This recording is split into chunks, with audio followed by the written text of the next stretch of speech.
আউযু বিল্লাহি মিনাশ শাইতানির রাজিম বিসমিল্লাহির রহমানির রহিম আলহামদুলিল্লাহি রাব্বিল আলামিন আর রহমানির রহিম সাল্লাল্লাহু আলাইহি ওয়াসাল্লাম রাব্বি ইশরাহলি সাদরি ওয়াসসিরলি আমরি ওয়াহলুল উকদাতাম মিন লিসানি ইয়াফকাহু কাওলি। সম্মানিত উপস্থিতি, সবাইকে আসসালামু আলাইকুম ওয়া রাহমাতুল্লাহি ওয়া বারাকাতুহু। ওয়ালাইকুম আসসালাম ওয়া রাহমাতুল্লাহি ওয়া বারাকাতুহু। মহান আল্লাহর অশেষ কৃপায় আপনাদের সাথে আবার বসার সুযোগ হয়েছে, এজন্য আল্লাহর দরবারে শুকরিয়া জ্ঞাপন করছি। শুকর আলহামদুলিল্লাহ। তো আজকে আমাদের আলোচনার বিষয়বস্তু হজের মর্মকথা। সামনে পবিত্র হজ, সেজন্য ভাবলাম যে আমরা একটু হজ নিয়ে আলোচনা করি। হজ নিয়ে অনেক কথা, আসলে এক বসায় সব কথা বলা শেষ করা যাবে না। আজকে আমরা কিছু শুনবো। তা আমরা যারা সায়েন্সে পড়ি তারা যেমন বই পড়ি, আবার হাতে কলমে ব্যবহারিক ক্লাসও করি। আবার যারা টেকনিক্যাল লাইনে আছে তারা যেমন ডাক্তার বা প্রকৌশলী, তারা কিন্তু শুধুমাত্র এই পুঁথিগত বিদ্যাতে কিন্তু সীমাবদ্ধ থাকে না। হ্যাঁ, তাদের বাস্তবতা প্র্যাকটিস করতে হয়। তেমনি একজন ভালো মুসলিম হতে হলে শুধুমাত্র কোরআন এবং হাদিসের জ্ঞানার্জনে সীমাবদ্ধ থাকলে কিন্তু চলবে না। তাকে কিন্তু আমল করতে হয়, এবং জ্ঞান এবং আমলের মাধ্যমেই কিন্তু পারদর্শিতা অর্জন করা যায়। তা আজকে আমার আলোচনার শুধুমাত্র হজ নিয়ে, যে কেন আমরা হজ করি। আমরা একদম হজের গোড়ার কথায় চলে যাব। আজকে আমরা গভীরভাবে একটু বিশ্লেষণ করার চেষ্টা করব।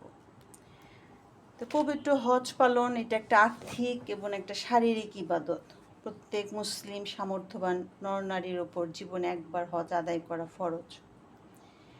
তো হজের সাথে আসলে জড়িয়ে আছে দুইটা নাম, একটা হচ্ছে মক্কা আর একটা হচ্ছে মদিনা। যে মক্কায় আল্লাহর ঘর আর মদিনায় আছে রাসূলুল্লাহ সাল্লাল্লাহু আলাইহি সাল্লামের রওজা। আমাদের মুসলমানদের সর্বশ্রেষ্ঠ জীবন বিধান সম্বলিত বই আল কোরআন, এ কোরআন যেখানে নাজিল হয়েছে সেটা মক্কার হেরা পর্বতে, আর যার উপর নাজিল হয়েছে আমাদের প্রিয় নবী রাসূলুল্লাহ সাল্লাল্লাহু আলাইহি সাল্লাম, যিনি মদিনায় শায়িত আছেন। তো এই হজের উসিলায় কিন্তু এই মক্কা মদিনায় কিন্তু আমাদের যাওয়া। তো এই মক্কা মদিনায় পা রাখার সাথে সাথেই কিন্তু একটা অদ্ভুত অনুভূতি আমাদের মনের মধ্যে বিরাজ করে। হ্যাঁ, এবং মক্কার কাবার সামনে দাঁড়ালে কোরআনের অনেক ইতিহাস আমাদের সামনে চলে আসে।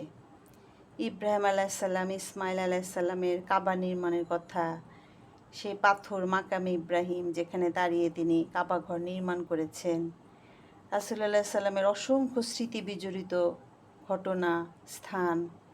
অর্থাৎ বইয়ে পড়া, যেগুলো আমরা বইয়ে পড়ি, কোরআনে পড়ি, হাদিসে পড়ি, সেই জিনিসগুলোই কিন্তু আসলে বাস্তবে ধরা দেয়, চোখের সামনে ভেসে ওঠে। তখন আমাদের এই বিশ্বাসের ভিতটা আরও শক্তিশালী হয়, ঈমান বেড়ে যায়, আবেগে আমাদের অশ্রু ভরে যায়, এবং রবের সান্নিধ্য বান্দা তখন হৃদয় দিয়ে উপলব্ধি করে। মানে আমার মনে হয় যেমন কেউ নাই যে কিনা প্রথমবার যখন কাবা দেখে তার চোখ দিয়ে পানি পড়ে না। হ্যাঁ, মানে এটা অন্যরকম ফিলিংস। যারা হজ করেছেন তারা বুঝতে পারবেন যে এটা কেমন ফিলিংস, এবং যারা করেন না এখনও, আশা করি আজকের আলোচনা আপনাদের ইচ্ছাটা আরও বেশি করে জাগ্রত হবে হজ করার ব্যাপারে। তারপর আমরা যখন তৃষ্ণার্ত হয়ে পানি খেতে যাই, সেই জমজমের পানি, যে পানির ফোয়ারার সাথে ইসমাইল আলাইসাল্লাম, বিবি হাজেরার ঘটনা জড়িয়ে আছে। তো এই ইতিহাস আমরা পড়েছি, কিন্তু বাস্তবে আমরা সেটা দেখি ওখানে যেয়ে। তাহলে এটা এই পুঁথিগত বিদ্যার যে বাস্তব রূপ, এটা যখন মানুষ দেখে তখন যে ভিতরে যে একটা আনন্দ হয়, একটা অনুভূতি হয়, সেটা আসলে ভাষায় প্রকাশ করা যাবে না। আবার সাফা মারওয়ার পাহাড়ে যখন উমরার জন্য আমরা যাই, সাই করা হয়, সেখানেও ইতিহাস, সেখানে বিবি হাজেরার ইতিহাস। এই মরুর বুকে তীব্র রোদে এক ফোঁটা পানির জন্য তিনি কিভাবে পাগলের মতো দৌড়িয়েছেন। তাহলে এই এখন অবশ্য সেই ফিলিংসটা হাজিরা পান না, কারণ এখন মসজিদগুলো খুবই শীতাতপ নিয়ন্ত্রিত। মানে উনি যে কষ্টটা করেছেন সেই কষ্টটা আসলে আমরা ওইভাবে টের পাই না যখন ওই সময়কার এটা। আবার মিনার সাথে জড়িয়ে আছে ইব্রাহিম আলাইসাল্লাম ইসমাইল আলাইসাল্লামের কোরবানির ঘটনা। হ্যাঁ, এবং ইসমাইল আলাইসাল্লামকে যখন কোরবানির জন্য নিয়ে যাওয়া হয় তখন শয়তান এসে বারবার ধোঁকা দিচ্ছিল। হ্যাঁ, এই কারণে হাজিরায় যে হজের মধ্যে শয়তানকে পাথর নিক্ষেপ করে। তাহলে আমাদের এই সমগ্র জীবনও যেন আমরা এইভাবে শয়তানকে পাথর মেরে দূরে সরিয়ে রাখি, সেটা আমাদের চিন্তা করা উচিত। তো যাই হোক, এখন আমি আসলে হজের যে কিভাবে এই হজের সূচনা হয়েছে, হ্যাঁ, সেটা কিন্তু খুবই মানে শিক্ষণীয় একটা জিনিস। হ্যাঁ, এবং খুবই চিত্তাকর্ষক একটা ঘটনা। এবং পবিত্র কোরআন নাজিল হওয়ার অনেক আগেই এই হজ পালনের কথা কিন্তু চলে আসছে। রাসূলুল্লাহ সাল্লাল্লাহু আলাইহি সাল্লামের উপর তো কোরআন নাজিল হয়, তখন তো হজের নির্দেশনা আসছে। কিন্তু এই হজের ব্যাপারটা আসলে আরও অনেক আগের থেকেই শুরু হয়ে গিয়েছিল, অনেক আগের থেকে। তো সেগুলো আজকে আমরা একটু জানবো যে কোথা থেকে আসলো এই হজের ইটা। তো হজরত ইব্রাহিম আলাইসাল্লামের নাম তো আমরা সবাই জানি। দুনিয়ায় 2 ভাগেরও বেশি লোক তাকে নেতা বলে স্বীকার করে। হজরত মুসা আলাইসাল্লাম, হজরত ঈসা আলাইসাল্লাম এবং হজরত মুহাম্মদ সাল্লাল্লাহু আলাইহি সাল্লাম, এই 3জন শ্রেষ্ঠ নবী তার বংশ থেকে এসেছে। হ্যাঁ, এবং তারাই সারা পৃথিবীতে এই সত্যের আলো ছড়িয়ে দিয়েছে। 4000 বছরের বেশিকাল পূর্বে তিনি ইরাকে জন্মগ্রহণ করেছিলেন। তো তখন সমগ্র দুনিয়ার মানুষ আল্লাহকে ভুলে গিয়েছিল এবং পৃথিবীর একজন মানুষও তার প্রকৃত মালিক এবং প্রভুকে জানত না, এবং তার সামনে বন্দিগি আনুগত্যের ভাব দ্বারা মস্তক তার অবনত করত না। এবং যে জাতির মধ্যে তার জন্ম হয়েছিল সে জাতির লোকেরাও যদিও তদানীন্তন পৃথিবীর সর্বাপেক্ষা উন্নত জাতি ছিল, কিন্তু পথভ্রষ্ট হওয়ার দিক দিয়েও তারাই ছিল সবচাইতে অগ্রগামী। অর্থাৎ এমন একটা সময়ে ইব্রাহিম আলাইহিস সালাম আসছেন, আল্লাহর নামই ভুলে গিয়েছিল গোটা পৃথিবী, কে সৃষ্টিকর্তা এটাই কেউ জানতো না। এরকম একটা পরিবেশে ইব্রাহিম আলাইহিস সালামের আগমন। তো বর্তমানকালেও যে হিন্দু পণ্ডিত এবং ব্রাহ্মণদের মতো তখনকার সমাজে ঠাকুর এবং পুরোহিতের একটা শ্রেণী ছিল। এখন যেমন আমরা দেখি হিন্দু ব্রাহ্মণ, এবং সেই ঠাকুর পুরোহিতরা মন্দিরে রক্ষণাবেক্ষণ করত, অপর পক্ষে লোকের থেকে পূজা দিত, তাদের বিপদ আপদে আনন্দে খুশিতে তাদের অনুষ্ঠান পালন করত এবং তাদেরকে কিছু অজ্ঞাত কথা বলে লোকদেরকে প্রতারিত করত। অর্থাৎ তখনকার সমাজে এই ঠাকুর পুরোহিতদের সম্মানটা ছিল অনেক বেশি। মানুষজন তাদের কাছে যেত, তাদের সমস্যার কথা বলতো, তাদের বিপদ আপদের কথা বলতো। তখন ঠাকুর দেবতা তাদেরকে যা বলতো সেটাই তারা মানতো, সেটাই তারা শুনতো। হ্যাঁ, মানে পীরের মতো ছিল আর কি, এক কথায়। আমরা যেমন আমাদের মুসলমানের একটা অংশ যেমন খুব পীরের অনুসারী হয়, ওরকম ছিল ব্যাপারটা। তো সাধারণ লোকেরা এদেরকে ভাগ্য নির্ধারক মনে করত। হ্যাঁ, মানে তাদের জীবনে কি হবে না হবে এই পুরোহিতদের কাছ থেকে জেনে নিত। হ্যাঁ, তাদের কাছে তারাই সব ছিল, এবং এই পুরোহিতদের মানে কথায় তারা উঠতো আর বসতো, এবং চুপচাপ থেকে অন্ধের মতো মানে যা বলতো তাই তারা মেনে নিত। কারণ তারা মনে করতো যে দেবতাদের সাথে এই যে ঠাকুর পুরোহিত তাদের একটা যোগাযোগ আছে, সেজন্য তাদেরকে তারা এত মান্য করত। সেজন্য ওই সাধারণ মানুষ মনে করতো যে এদেরকে যদি আমরা খুশি করতে পারি তাহলে দেবতা আমাদের প্রতি খুশি হবে এবং আমাদের উপর অনুগ্রহ বর্ষিত হবে। তো এই সুযোগটাই তখনকার যে রাজা বাদশারা এই সুযোগটা তারা নিত। হ্যাঁ, রাজা বাদশারা যখন দেখলো যে এই পুরোহিতদের সাথে সাধারণ মানুষের যোগাযোগটা অনেক বেশি, কাজে পুরোহিতদের সাথে যদি আমরা যোগাযোগ রাখতে পারি তাহলে আমাদের উদ্দেশ্য হাসিল হবে। হ্যাঁ, এবং সাধারণ মানুষকে আমরা তখন দাস বানিয়ে রাখতে পারবো, তারা আমাদেরকে পূজা করবে, আমাদের কথা শুনবে, আমাদের কথায় উঠবে, আমাদের কথায় বসবে। হ্যাঁ, তখন এই পূজারীদের সাথে এই যারা তখন ক্ষমতার আসনে ছিল, রাজা বাদশারা যারা ছিল, তাদের সাথে একটা যোগাযোগ ছিল। এবং ধীরে ধীরে মানুষের মনের ভিতরে এটাই গেঁথে গেছিল যে এই শাসক এরাই আল্লাহ, কাজে এরা যা বলবে এদের সাথে দেবতাদের যোগাযোগ আছে, কাজে তাদের যা বলবে সেটাই সঠিক, এবং তারা ওই রাজা বাদশাকে সেজদাও করতো। হ্যাঁ, এবার তো প্রজাদের মন মগজ এটা একদম প্রভুত্বের ইটা একদম তাদের মন মগজে গেঁথে গিয়েছিল।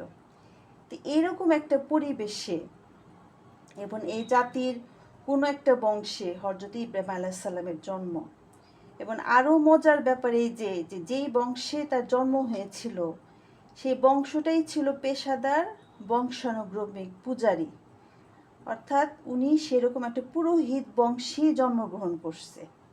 অর্থাৎ যারা পেশাদার, মানে বংশ পরম্পরায় একই কাজ করতো তারা।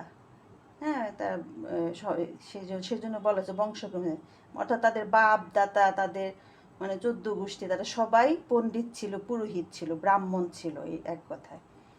কাজে একজন ব্রাহ্মণ সন্তানের পক্ষে যেরূপ শিক্ষা দীক্ষা লাভ করা সম্ভব, ইব্রাহিম আলাইহিস সালামও ঠিক তাই লাভ করলেন। হ্যাঁ, যে ছোটবেলা থেকে এই মূর্তি পূজা এগুলা দেখেই কিন্তু সে বড় হয়েছে। হ্যাঁ, তাহলে দেখেন এই যে এই কথা থেকে কিন্তু এটা কিন্তু মানে একটা মানে যারা বিধর্মী, বিশেষ করে মুশরিক, যারা কোনো মুশরিক ব্যক্তি যদি বলে যে আমরা দিনের আলো পাই নাই, আমরা আমরা হিন্দু পরিবারে জন্মগ্রহণ করছি তাই আমরা ইসলামের পথে আসি নাই, তাদের জন্য কিন্তু এটা একটা কড়া জবাব। হ্যাঁ, অর্থাৎ ইব্রাহিম আলাইহিস সালাম এমন একটা সময় আসছে যখন কিনা পৃথিবীতে কোনো মুসলিম বলতে কেউ ছিল না। উনি একাই একটা সমাজকে পরিবর্তন করছে, একা, একদম একা। তাহলে তাদের জন্য কিন্তু এটা একটা এক্সাম্পল, একটা উদাহরণ। হ্যাঁ, এই ইব্রাহিম আলাইহিস সালামের ঘটনা। তো এই স্থানীয় মন্দিরের এই পুরোহিতদের খুবই সম্মান ছিল। হ্যাঁ, এবং তাদেরকে মানে সমাজে তাদেরকে একদম জাতির নেতা হিসেবে তাদেরকে মান্যগণ্য করা হতো। তাহলে এই যে ইব্রাহিম আলাইহিস সালাম কিন্তু চাইলে এরকম একটা মানে ব্রাহ্মণ বংশে সে কিন্তু অনেক মর্যাদার আসনে থেকে কিন্তু সে খুব ভালোভাবে জীবনযাপন করতে পারতো। হ্যাঁ, তার সে আসনটা কিন্তু ছিল।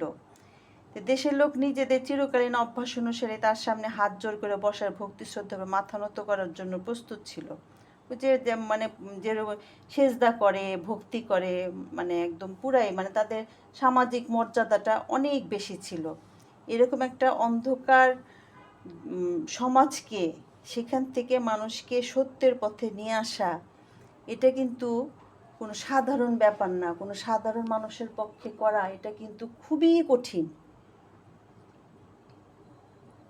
আমি অনেক কিছু মানে হিন্দুকে দেখেছি, তারা বুঝে যে তাদের ধর্মটা সঠিক না, বা তারা যেটা করতেছে সেটার কোনো ভিত্তি নাই, তারপরেও তারা ধর্মান্তরিত হয় না। যে বাপ দাদার ধর্ম, তারা ভয় পায় সমাজ সংসার এগুলা ত্যাগ করতে।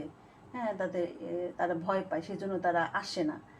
অথচ দেখেন এরকম একটা পরিবেশ থেকে ইব্রাহিম আলাইহিস সালাম কিন্তু চলে আসছে। তাহলে এই ইব্রাহিম আলাইহিস সালাম যে কোনো সাধারণ মানুষ ছিলেন না, উনি আল্লাহ তাআলার একজন মনোনীত বান্দা, বোঝাই যাচ্ছে।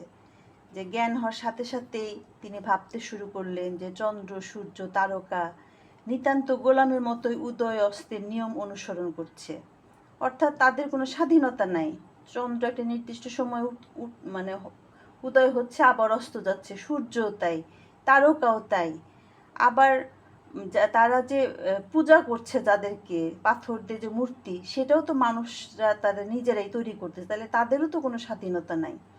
দেশের বাদশাহ, সেও তো আমাদের মতো একজন সাধারণ মানুষ। কাজে এরা রব হয় কেমন করে? মানে তার মনের ভিতরে এই প্রশ্নগুলো আসতে থাকে।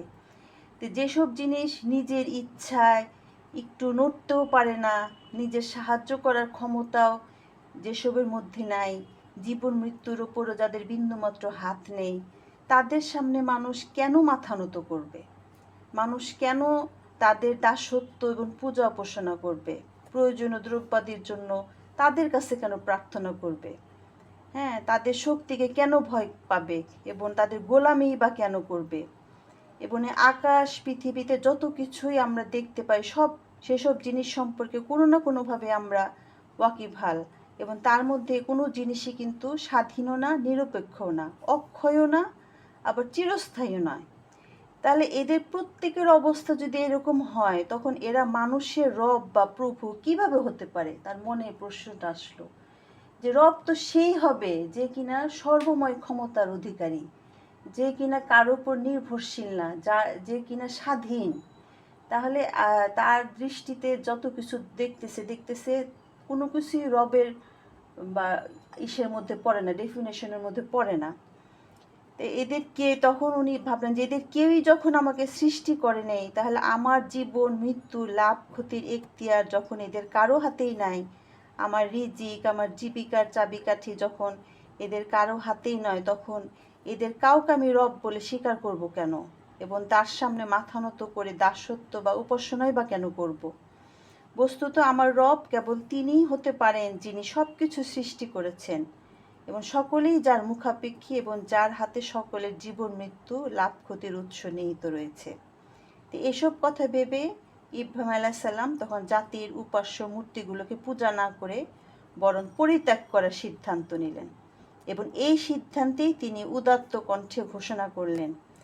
সূরা আনামের ৭৮ নম্বর আয়াতে আসছে যে তোমরা যাদেরকে আল্লাহর শরীক বলে মনে করো তাদের সাথে আমার কোনো সম্পর্ক নেই।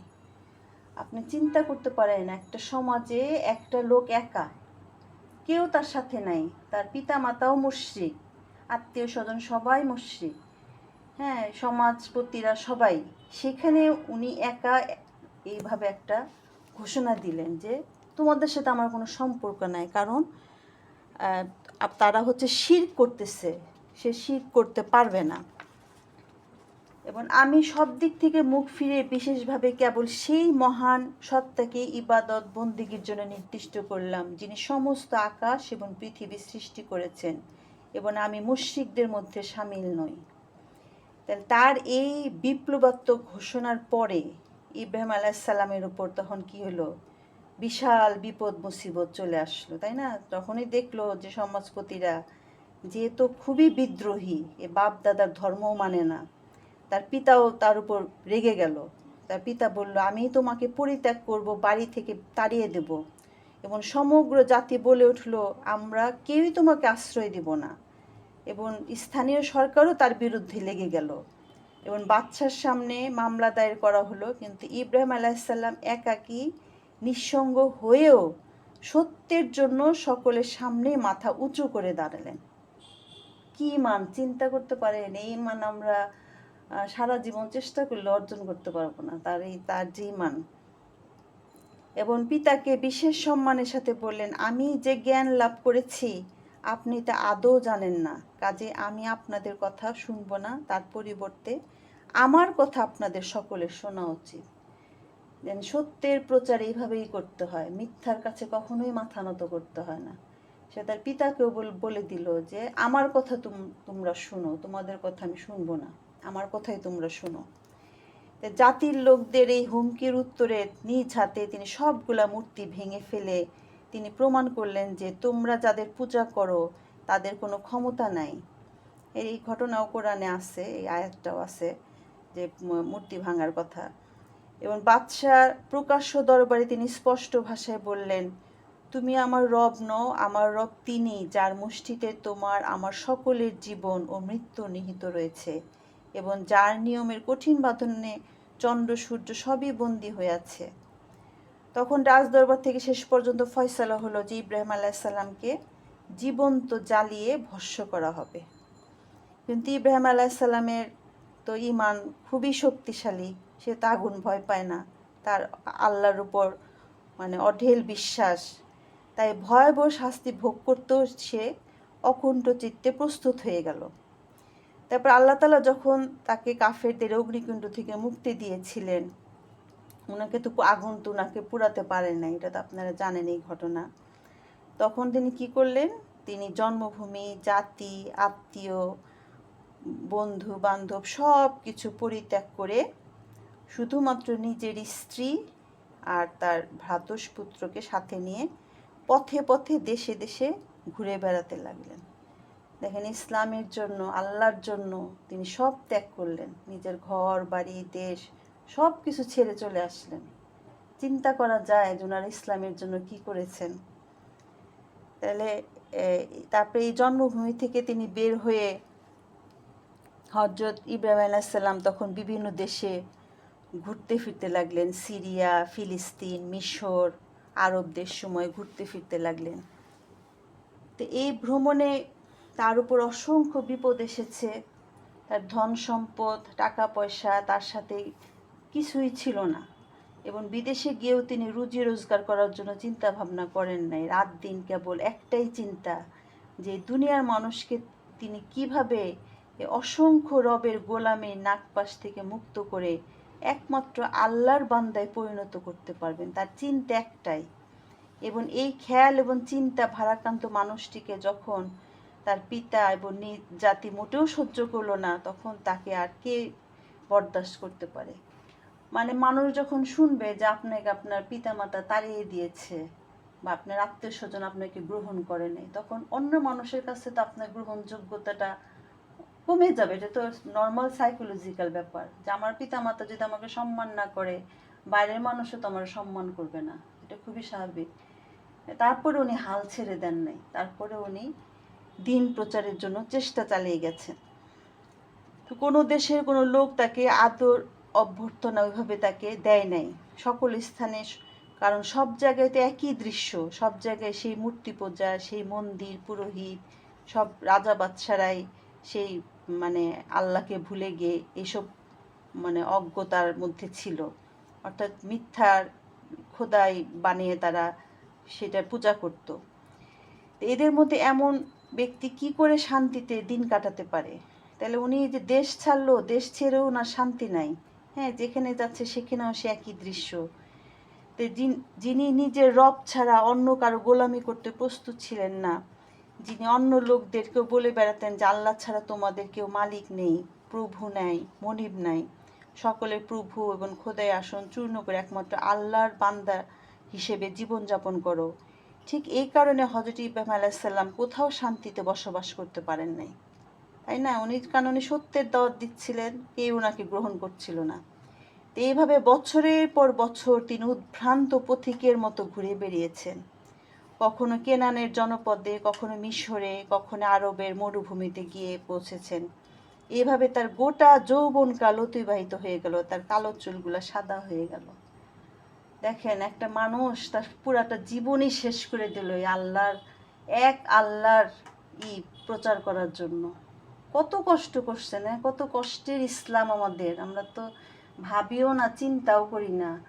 আমরা ঘরে এসি বাতাসে বসে থাকি, হয়তো বা একটু কোরআন পড়ি বা একটু নামাজ পড়ি, তাতেই মনে করি যে আমরা অনেক কিছু করে ফেলেছি। আসলে আমরা কিছুই করি না। তাদের আমল দেখলে তো মনে হবে যে আমরা কিভাবে নাজাত পাবো, এটা তো সম্ভবই না, আমার কাছে এটা মনে হয়। তো যাই হোক, তারপর জীবনের শেষ ভাগে প্রায় 90 বছর বয়স পূর্ণ হতে যখন মাত্র 4 বছর বাকি, অর্থাৎ 86 বছর বয়সে, যখন তার সন্তান লাভের কোনো আশাই ছিল না, তখন আল্লাহ তাআলা তাকে সন্তান দান করলেন। কিন্তু তখনও আল্লাহর বান্দার এতটুকু চিন্তিত হয়ে পড়েন নাই যে নিজের জীবনটা তো আশ্রয়হীনভাবে কেটে গেছে, এখন অন্তত ছেলে পেলেদের একটু রুজি রোজগারের যোগ্য করে তুলি, সেই চিন্তাতে কিন্তু তিনি করেন নাই। বরং তার মনে আসছে যে এদেরকে কিভাবে সেভাবে গড়ে তোলা যায় যাতে তারাও এই দিন প্রচারের কাজ করতে পারে, হ্যাঁ, চারদিকে যেন দিনের দাওয়াত দিতে পারে। সেজন্যই তিনি আল্লাহর কাছে সন্তান কামনা করেছিলেন, যে আল্লাহ তাআলা তাকে যেন এরকম নেককার সন্তানই দান করেন, যারা কিনা তার মৃত্যুর পরেও এই চেষ্টাটা চালিয়ে যাবে আল্লাহর দিন প্রতিষ্ঠার জন্য। তো এই যে পূর্ণ মানুষ ইব্রাহিম আলাইহিস সালামের যে জীবন, একটা সত্যিকার মুসলমানের আদর্শ জীবন, সত্যিকার একজন মুসলমানের যে জীবন যেমন হওয়া উচিত, ওনার জীবনটা সেরকমই।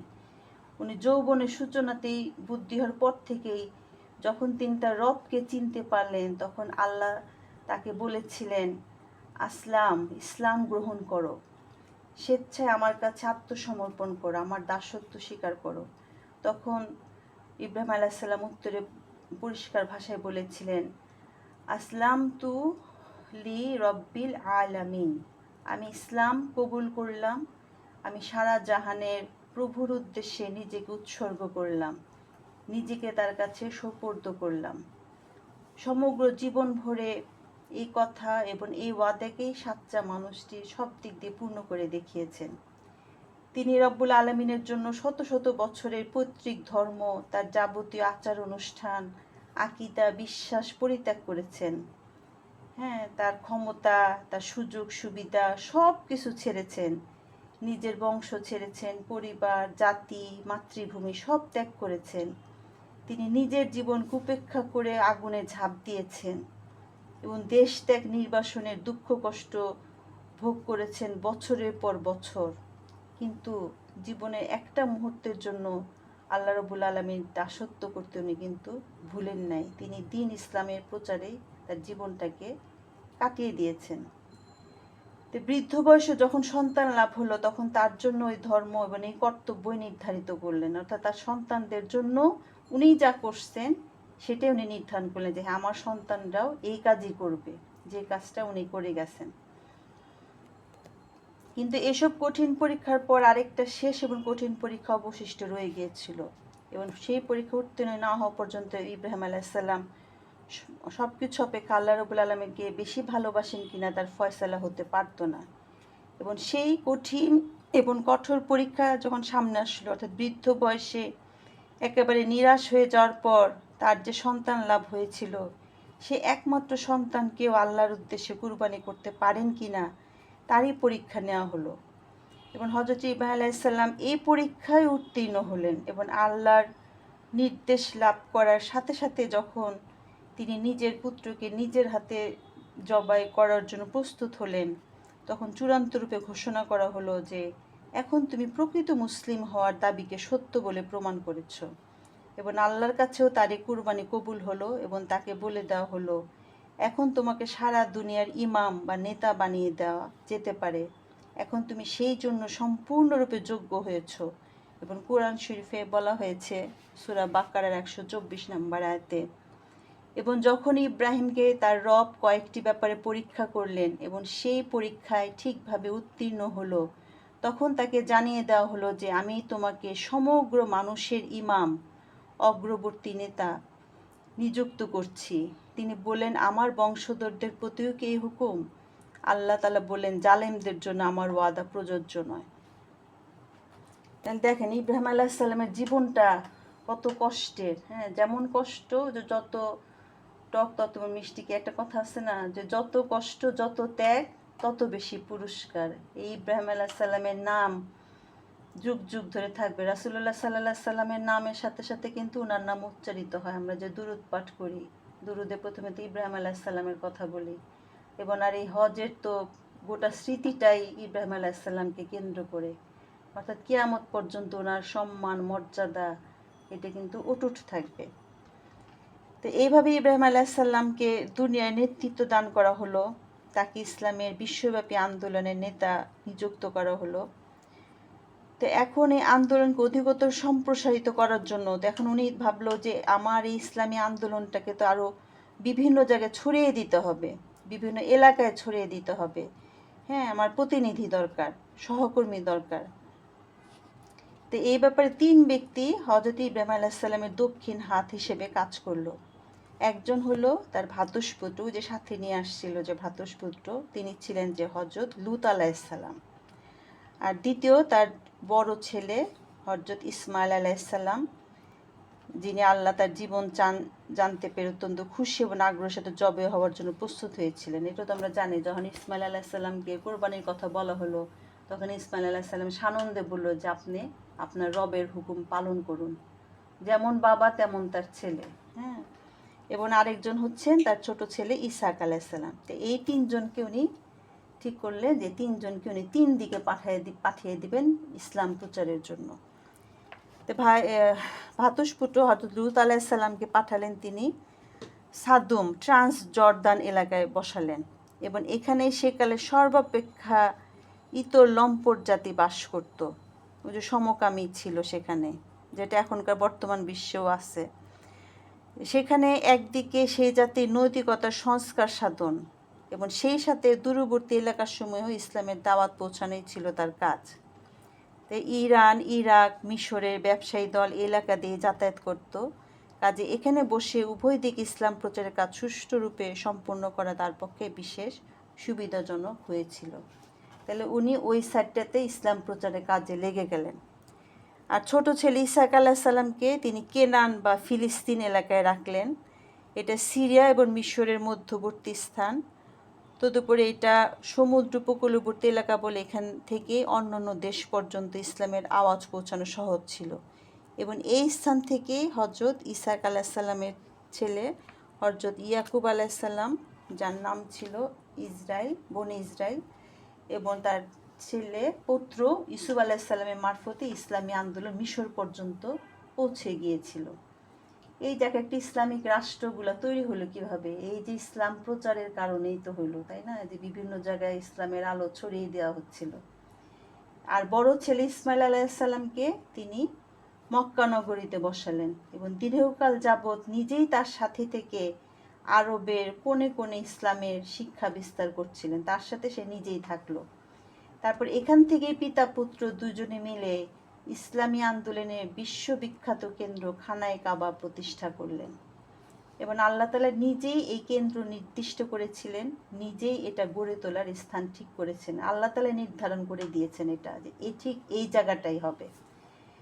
এবং খানায়ে কাবা সাধারণ মসজিদের ন্যায় কিন্তু সাধারণ কোনো ইবাদতের স্থান না।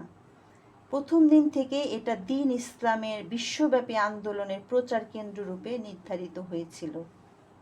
এবং এই কাবা ঘর নির্মাণের উদ্দেশ্য ছিল এই যে পৃথিবীর দূরবর্তী অঞ্চলসমূহ থেকে এক আল্লাহর প্রতি সকল বিশ্বাসী মানুষ এখানে এসে মিলিত হবে এবং সংঘবদ্ধভাবে এক আল্লাহর ইবাদত করবে। আবার এখান থেকে ইসলামী বিপ্লবী পয়গম নিয়ে নিজ নিজ দেশে ফিরে যাবে। এটাই ছিল উদ্দেশ্য। এখন কি সে উদ্দেশ্য কি সফল হচ্ছে? এখন তো যার যার মতো সে হজ করে নামাজ পড়তেছে, তাওয়াফ করতেছে, রুকু সেজদা করতেছে, বিভিন্ন স্থান পরিদর্শন করে চলে আসছে। কিন্তু আল্লাহ তাআলার উদ্দেশ্য কি ছিল? যে এটা হলো সেন্টার পয়েন্ট।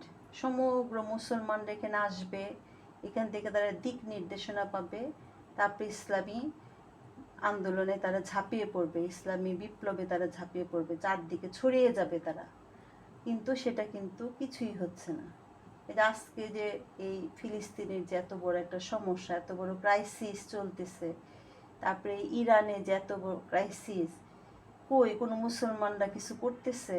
কিছুই তো করতেছে না। অথচ এটা কিন্তু এই যে প্রতি বছর হজে একবার আর উমরার জন্য তো অসংখ্যবার একত্রিত হচ্ছে, সেখানে কিছুই হচ্ছে না। কারণ হচ্ছে সেরকম নেতৃত্ব সেখান থেকে আসতেছে না। আরেকটা কারণ যেটা, সেটা হচ্ছে ভাষা। হ্যাঁ, আমাদের ভাষা, এই যে আরবি ভাষা আমরা পারি না, বুঝি না, শিখি না। ভাষার কারণেও কমিউনিকেশনটা হয় না। যে কোনো জায়গার কমিউনিকেশন করতে হলে তো ভাষাটা খুব ইম্পর্টেন্ট। এই যেমন আমি কথা বলতেছি, আমার কথা সবাই বুঝতে পারছে, কারণ আমরা সবাই একই ভাষার।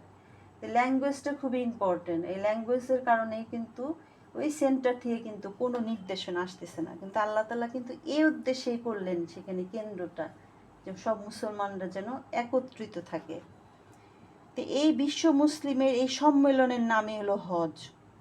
হ্যাঁ, এবং এই ইবাদত কেন্দ্রের প্রতিষ্ঠা কি করে হলো এবং কোন ভাবধারা থেকে হলো, এবং দোয়া প্রার্থনা সব পিতা পুত্র মিলে এই ইমারত তৈরি করেছিলেন, আর হজ কিভাবে শুরু হলো তার বিস্তারিত বিবরণ পবিত্র কোরআনে এসেছে।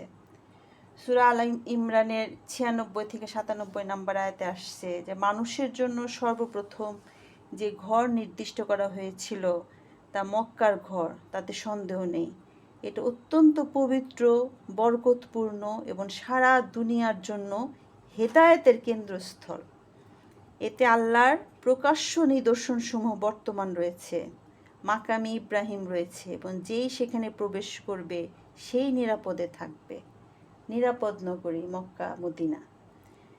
এবং সূরা আল আনকাবুতের 67 নম্বর আয়াতে আসছে, আমরা মানুষের জন্য কিরূপে বিপদশূন্য শান্তিপূর্ণ হেরেম তৈরি করেছি তা কি তারা দেখতে পায়নি? অথচ তার চারপাশের লোক লুণ্ঠিত এবং ছিনতাই হয়ে যেত।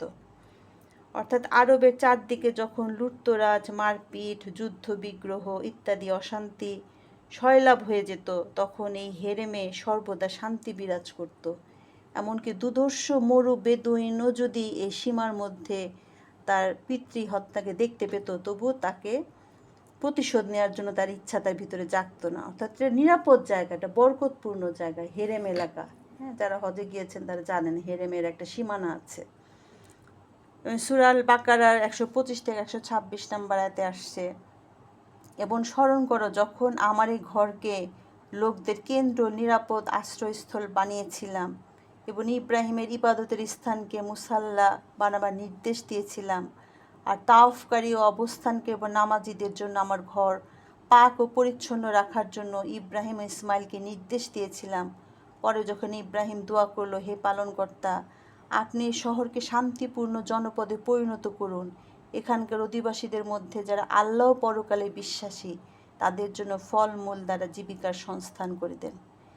ইব্রাহিম আলাইহিস সালামের এক একটা দোয়া এত শক্তিশালী দোয়া, এত সুন্দর দোয়া। কোরআনে ওনার যে দোয়াগুলো আছে দেখেন, উনি খালি কাবা নির্মাণ কাজই করলেন না, উনি আল্লাহর কাছে দোয়াও করলেন যে এটা একটা শান্তিপূর্ণ শহরে পরিণত করে দিন, এবং এখানকার অধিবাসীদের যেন সবসময় ভালো জীবিকা থাকে। মক্কাতে যারা গিয়েছেন দেখবেন যে সেখানে এমন কিছু নাই যে পাওয়া যায় না, 12 মাসি ফলই সেখানে পাওয়া যায়। সুপার শপগুলোতে সব ধরনের ফল, ওই যে কাঁঠাল বলেন, আম বলেন, সব শ্রেণীর ফল, সারা পৃথিবী থেকে সব সেরা সেরা খাবারগুলো যেখানে হাজির হয়। হ্যাঁ, এটা ইব্রাহিম আলাইহিস সালামের দোয়া। এবং ইব্রাহিম আলাইহিস সালামের আরেকটা শক্তিশালী দোয়া আছে সূরা বাকারার 127 থেকে 129 নম্বর আয়াত পর্যন্ত। এবং স্মরণ করো ইব্রাহিম ও ইসমাইল আলাইহিসসালাম যখন এই ঘরের ভিত্তি স্থাপনকালে দোয়া করছিল, দুজনে মিলে দোয়া করছিল আল্লাহর কাছে এই কাবা ঘরে, হে পরওয়ারদিগার, আমাদের এই চেষ্টা কবুল করো, তুমি সব কিছু জানো এবং সব কিছু শুনতে পাও। হে পরওয়ারদিগার, তুমি আমাদের দুজনকে মুসলিম অর্থাৎ তোমার অনুগত করো, এবং আমাদের বংশাবলী থেকে এমন একটি জাতি তৈরি করো যারা একান্তভাবে তোমারই অনুগত হবে, এবং আমাদেরকে তোমার ইবাদত করার পন্থা বলে দাও। আমাদের প্রতি ক্ষমার দৃষ্টি নিক্ষেপ করো, তুমি বড়ই ক্ষমাশীল ও দয়াময় পরওয়ারদিগার। তুমি সেই জাতির প্রতি তাদের মধ্য থেকে এমন একজন রাসূল পাঠাও যিনি তাদেরকে তোমার বাণী পড়ে শোনাবে, তাদেরকে কিতাব ও জ্ঞানের শিক্ষা দিবে, তাদের চরিত্র সংশোধন করবে। নিশ্চয়ই তুমি সার্বভৌম ক্ষমতা সম্পন্ন এবং বিজ্ঞ। কেমন দোয়া চিন্তা করেন, আল্লাহ রসুল সাল্লাল্লাহু সাল্লামের জন্য এই পিতা পুত্র মিলে দোয়া করছিলেন যে এই জাতি থেকেই তুমি একজন নবী পাঠাও যে কিনা তাদেরকে পরিশুদ্ধ করবে, তাদেরকে ইবাদতের সঠিক পদ্ধতি শিখিয়ে দিবে। কি সুন্দর দোয়া উনি করেছেন না?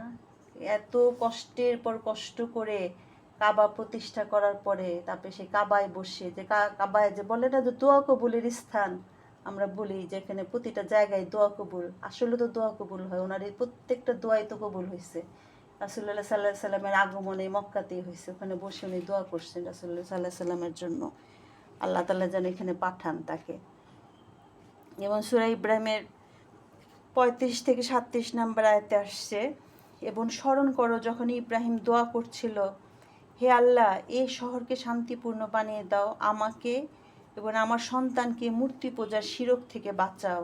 হে আল্লাহ, এই মূর্তিগুলো অসংখ্য লোককে গোমরা করেছে, অতএব যে আমার পন্থা অনুসরণ করবে সে আমার, আর যে আমার পন্থার বিপরীতে চলবে তখন তুমি নিশ্চয়ই বড় ক্ষমাশীল ও দয়াময়। হে পরওয়ারদিগার, আমি আমার বংশধরদের একটি অংশ তোমার এই মহান ঘরের নিকট এই ধূসর মরুভূমিতে এনে পুনর্বাসিত করেছি, এই উদ্দেশ্যে যে তারা নামাজের ব্যবস্থা কায়েম করবে। অতএব হে আল্লাহ, তুমি লোকদের মনে এতদূর উৎসাহ দাও যেন তারা এদের দিকে দলে দলে চলে আসে এবং ফলমূল দ্বারা তাদের জীবিকার ব্যবস্থা করো, হয়তো এরা তোমার কৃতজ্ঞ বান্দা হবে।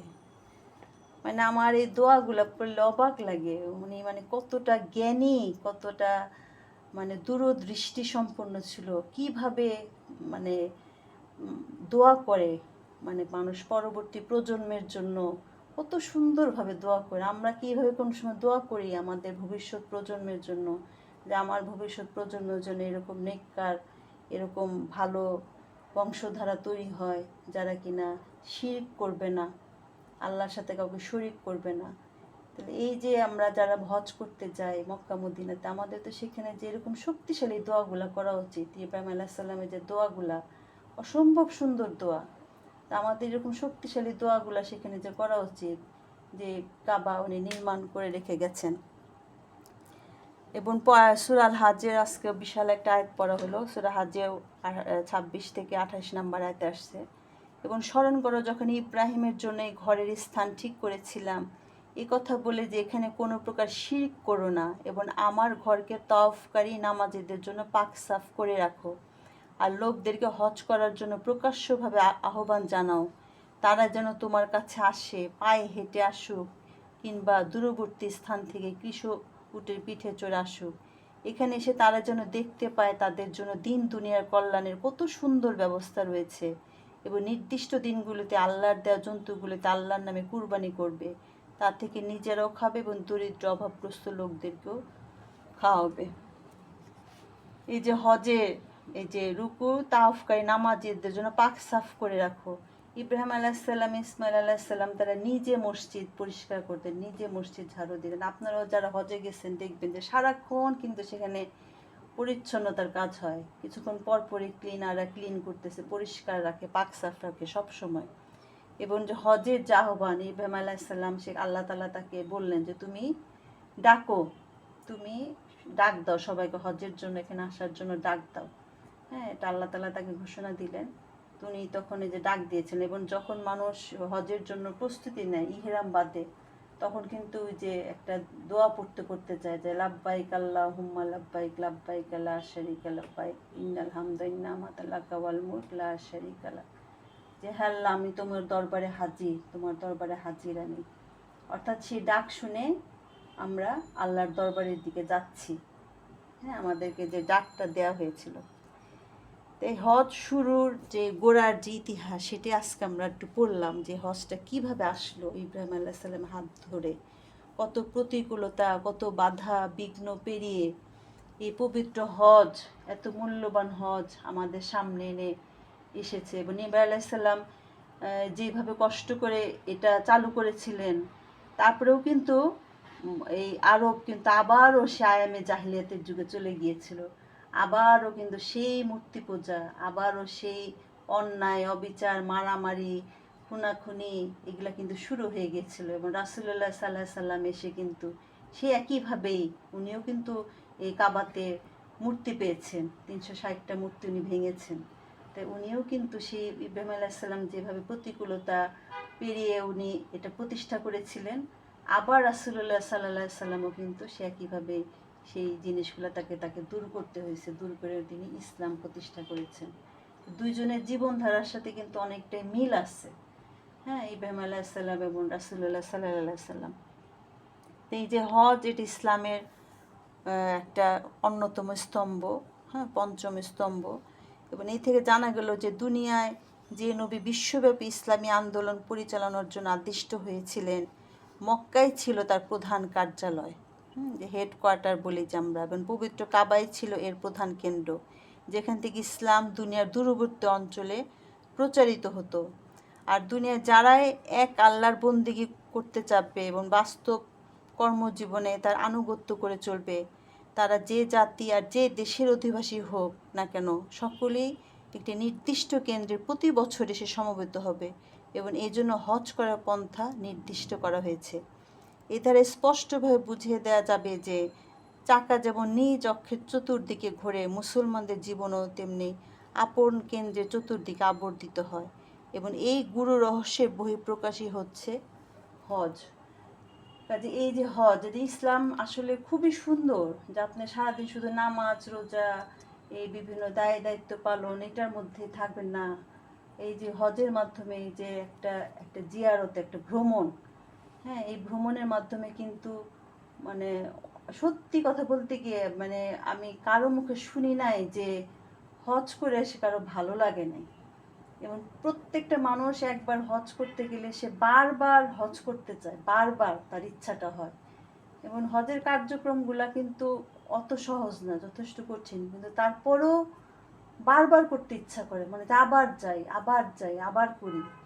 এতটাই ভালো লাগে ওখানে, যে এতটা আকর্ষণ, আল্লাহর যে নিদর্শনগুলো যখন সরাসরি দেখা যায় তখন সত্যি মানে একজন মানুষের দিলটা অন্যরকম হয়ে যায়। তবে আমরা হজ করি সেটা আসলে একেবারে ব্যক্তিগত পর্যায়ের ইবাদত হয়ে যায় ওখানে যে আসলে, কিন্তু আল্লাহ তাআলা যে উদ্দেশ্যে সারা বিশ্বের মুসলমানকে একত্রিত করলেন, দেখেন একমাত্র আল্লাহই কিন্তু পারেন। এই যে সবাই কিন্তু নিজের টাকা খরচ করেই কিন্তু সেখানে উপস্থিত হয়। হ্যাঁ, এখানে প্রত্যেকে নিজের টাকা খরচ করে কিন্তু সেখানে যাচ্ছে, যাতে সারা বিশ্বের মানুষকে আল্লাহ তাআলা একসাথে করার ব্যবস্থা করে দিলেন।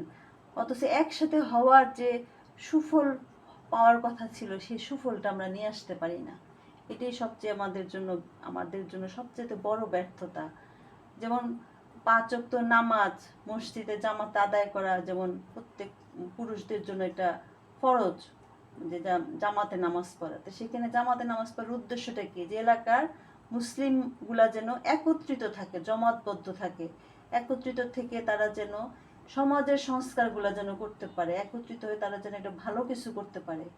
হ্যাঁ, ঠিক তেমনিভাবে সারা বিশ্বের সমস্ত মুসলমানদেরকে একত্রিত করার একটা পন্থা আল্লাহ তাআলা করে দিলেন এই হজ। এবং যেহেতু এটা একটা সফরে টাকা পয়সার ব্যাপার জড়িয়ে আছে, মহিলাদের মাহারামের ব্যাপার জড়িয়ে আছে, সেজন্য শুধুমাত্র সামর্থ্যবান মুসলিম নরনারী যারা, তাদের উপরে শুধু এটা ফরজ করা হয়েছে, গরিবদের উপর কিন্তু ফরজ করা হয়নি। যার সামর্থ্য আছে সেই কাজটা করতে পারবে।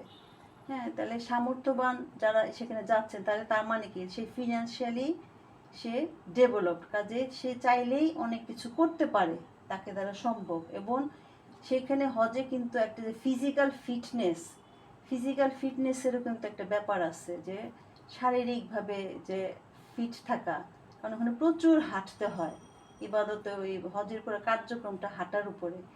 তাহলে এটা একটা ট্রেনিং আসলে, যে তোমার আর্থিকভাবেও তুমি শক্তিশালী আছো, তুমি ফিজিক্যালিও শক্তিশালী আছো, কাজে তুমি এখন তোমাকে দিয়ে এখন অনেক কিছু করানো সম্ভব আল্লাহর দিন প্রতিষ্ঠার জন্য, তো কাফেরদের বিরুদ্ধে লড়াই করার জন্য, সব কিছুর জন্যই তুমি এখন উপযোগী, সব কিছুর জন্য তুমি পারফেক্ট।